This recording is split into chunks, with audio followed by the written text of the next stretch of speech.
আসলে রিপন মিয়া অত্যন্ত একজন ভালো মনের মানুষ, সে একটি সরল মানুষ। তাকে নিয়ে কিছু ভিউ খামানোর জন্য এটিএন নিউজ থেকে এই সংবাদটি করা হয়েছে।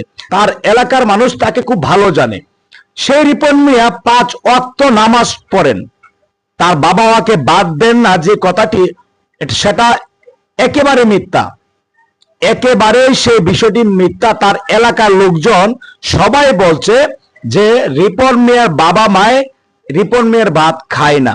কিন্তু এখানে দেখেন সোশ্যাল মিডিয়াতে আসলে কি জানেন, এই এটিএন নিউজ এমন একটি চ্যানেল, মানে কালোকে সাদা করতে পারে, সাদাকে কালো করতে পারে। তো আমার যতটুকু মনে হয় সেই এটিএন নিউজের ভিউ কমে গেছে, সাবস্ক্রাইবাররা কমে গেছে। রিপন মিয়ার নামে ভিডিও বানিয়ে তারা ভাইরাল হতে যাচ্ছে আবারও।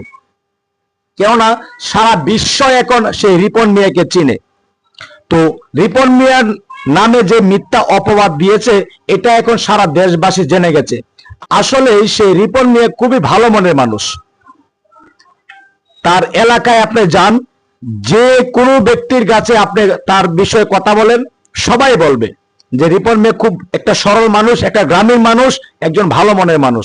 তাকে অপবাদ দিয়ে তাকে নষ্ট করার নামে একটি কথা আছে না, যে আল্লাহ তাআলা যদি কারো চুল ধরে টান দেয়, লক্ষ লক্ষ মানুষ পাও ধরেও টেনে নিচে নামাতে পারবে না। রিপন মিয়ার সাথে আল্লাহ তাআলা রহমত রয়েছে।